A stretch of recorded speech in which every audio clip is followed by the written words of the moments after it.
अस्सलाम वालेकुम। आज हम मैथ 104 का लेक्चर नंबर 3 स्टार्ट करेंगे, जिसमें हमारा टॉपिक है algebra of set and duality. Algebra of sets में हम डिफरेंट अलजब्रिक सेट्स पीछे जितने सेट्स पढ़ चुके हैं उनको हम अलजब्रिक फॉर्म में रिप्रेजेंट करने का तरीका देखेंगे। फॉर एग्जांपल हमारे पास डी मॉर्गन्स लॉ वो ले रहा है। डी मॉर्गन्स लॉ क्या होता है? ए यूनियन बी होल का कम्प्लीमेंट होता है इक्वल ए का कम्प्लीमेंट इंटरसेक्शन बी का कम्प्लीमेंट। अब वो इसको अलजब्रिक फॉर्म में लिखे, मतलब कि हम सेट बिल्डर फॉर्म में इसको रिप्रेजेंट किस तरह से करते हैं कि एक्स कोई सेट है, वो कहता है, हम कहते हैं कि जब हम बिलोंग नहीं कराते तो तब वो कन्वर्सली जाके प्रूव होता है, तो हम कहते हैं कि एक्स बिलोंग नहीं करता ए और बी से। यूनियन को हम और से डिनोट करते हैं, इंटरसेक्शन को हम एंड से डिनोट करते हैं। ठीक है, अब हम देखें, लिखिए एक्स बिलोंग नहीं करता ए और बी से।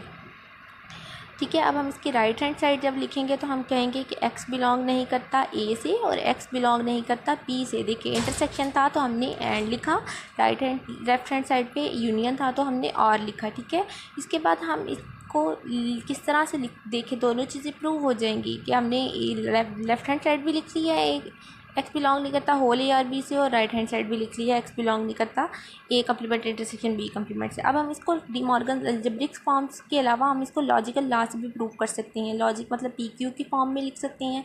देखें कि उसने लिखा है, हम जो हमारे पास सबसे पहला सिंबल है हम उसको नॉट से, उसका मतलब होता है नॉट, फिर हमने लिखा P or Q is equal है not P and not Q के।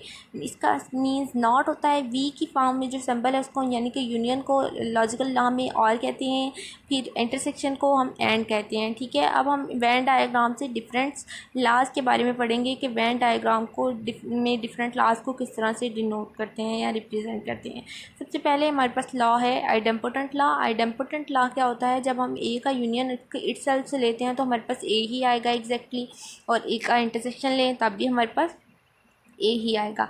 उसके बाद हमारे पास second law is commutative law. Commutative law क्या होता है? ए यूनियन बी लें और बी यूनियन ए लें, दोनों इक्वल आते हैं। इंटरसेक्शन में भी ऐसे ही, ए इंटरसेक्शन बी लें या बी इंटरसेक्शन ए लें, हमारे पास दोनों राइट हैंड साइड और लेफ्ट हैंड साइड इक्वल आती हैं।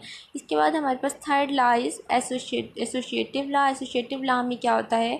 Bracket A union B union C equal होता है A union bracket B union C के, तो मतलब दोनों right hand left hand side equal आएंगी। फिर इसी तरह इंटरसेक्शन में intersection B intersection C equal होता है intersection bracket B intersection C के।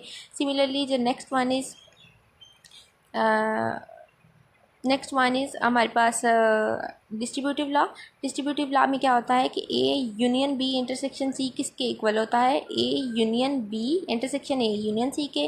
फिर इसी तरह हम कहें कि A intersection B union C किसके इक्वल होता है, तो हम लिखेंगे ए इंटरसेक्शन बी लिखेंगे दरम्यान में यूनियन, और ए इंटरसेक्शन सी लिखेंगे, तो हमारे पास राइट एंड लेफ्ट दोनों साइड जो हैं वो इक्वल आ जाएंगी। सिमिलरली इसके बाद हमारे पास है आइडेंटिटी लॉ। आइडेंटिटी लॉ में क्या होता है कि हम ए का यूनियन हम एम्प्टी सेट के साथ लेंगे तो हमारे पास तो ए ही आएगा, सिर्फ ए के अंदर एलिमेंट होंगे। फिर इसके साथ ही ए का यूनियन यू के साथ लेंगे तो हमारे पास ए ही आता है।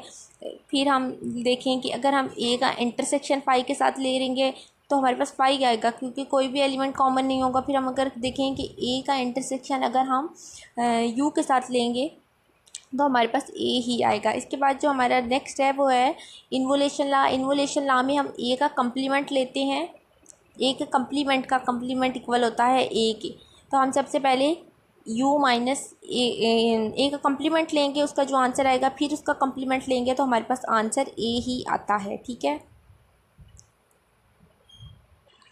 इसके बाद हमारा नेक्स्ट लॉ है कम्प्लीमेंट लॉ। कम्प्लीमेंट लॉ में क्या कहता है कि ए का यूनियन ए के कम्प्लीमेंट से लें तो हमारे पास यू आता है, मतलब ए कम्प्लीमेंट लें यू माइनस ए करें तो हमारे पास यू आएगा। फिर मतलब ए का यूनियन यू के साथ लेंगे तो हमारे पास यू ही आएगा, यू के सारे एलिमेंट आ जाएंगे। फिर इसी तरह यू का कम्प्लीमेंट लें यू माइनस यू करें तो वो फाई हो जाएगा।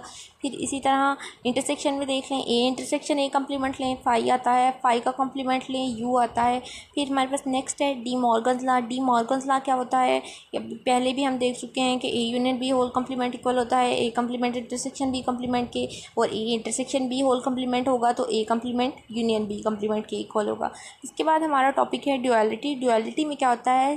सिंपल वर्ड्स में अगर हम उसकी डेफिनेशन देखें तो क्या होता है कि हमारे पास अगर यूनियन आ जाए तो हम उसको इंटरसेक्शन में चेंज कर देते हैं, इंटरसेक्शन आ जाए यूनियन में चेंज कर देते हैं, यूनियन यू आ जाए हम उसको फाई में चेंज कर देते हैं, एंड फाई आ जाए तो हम उसको यू में चेंज कर देते हैं। सिंपल डुअलिटी की ये डेफिनेशन है। उसने हमें आगे एक दे दिया फॉर्म, एग्जांपल दे दिया है कि U intersection A union B intersection A equal है ए के। तो यू था तो हमने फाई लिख दिया, इंटरसेक्शन था तो यूनियन लिख दिया, A and B as it is. फिर इंटरसेक्शन था तो यूनियन था, ब्रैकेट के बाद यू इंटरसेक्शन ए यूनियन है, इंटरसेक्शन लिख दिया, बी इंटरसेक्शन ए इंटरसेक्शन है तो यूनियन लिख दिया, एंड देन इक्वल टू ए। ये हमारे पास डुअलिटी की डेफिनेशन प्रूव हो गई है। इसके बाद जो हमारा है वो है फाइनाइट सेट्स। फाइनाइट सेट्स क्या होते हैं?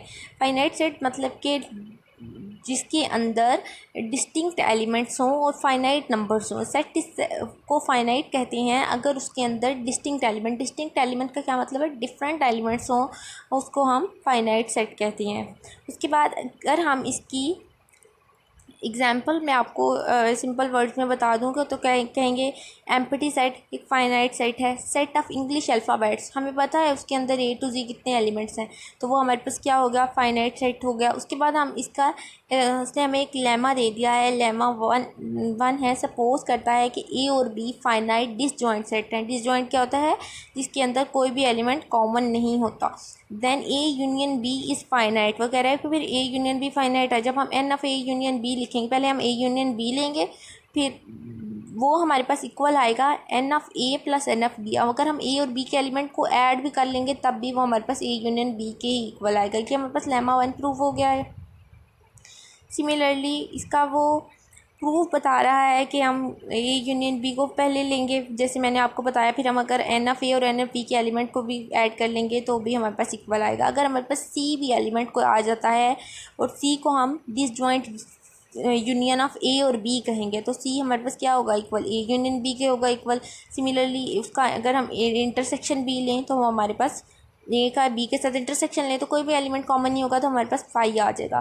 ठीक, उसके बाद कुछ डिसजॉइंट यूनियन के स्पेशल केसेस हैं। सबसे पहले हमारे पास केस है कि universal set you disjoint union होता है ए का और उसके कंप्लीमेंट ए के कंप्लीमेंट का।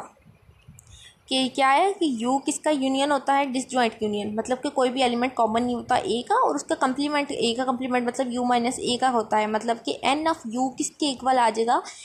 यूनियन किस डिसजॉइंट यूनियन है पहले ए का, तो मतलब एन ऑफ ए के और देन इसके कंप्लीमेंट का, देन एन ऑफ ए के कंप्लीमेंट का। ये मेरे पास पहला केस था। सेकंड केस इसका है, सेकंड केस से पहले हम कह लेते हैं कि इसका एक थ्योरम देख लेते हैं कि ए कोई फाइनाइट यूनिवर्सल सेट है।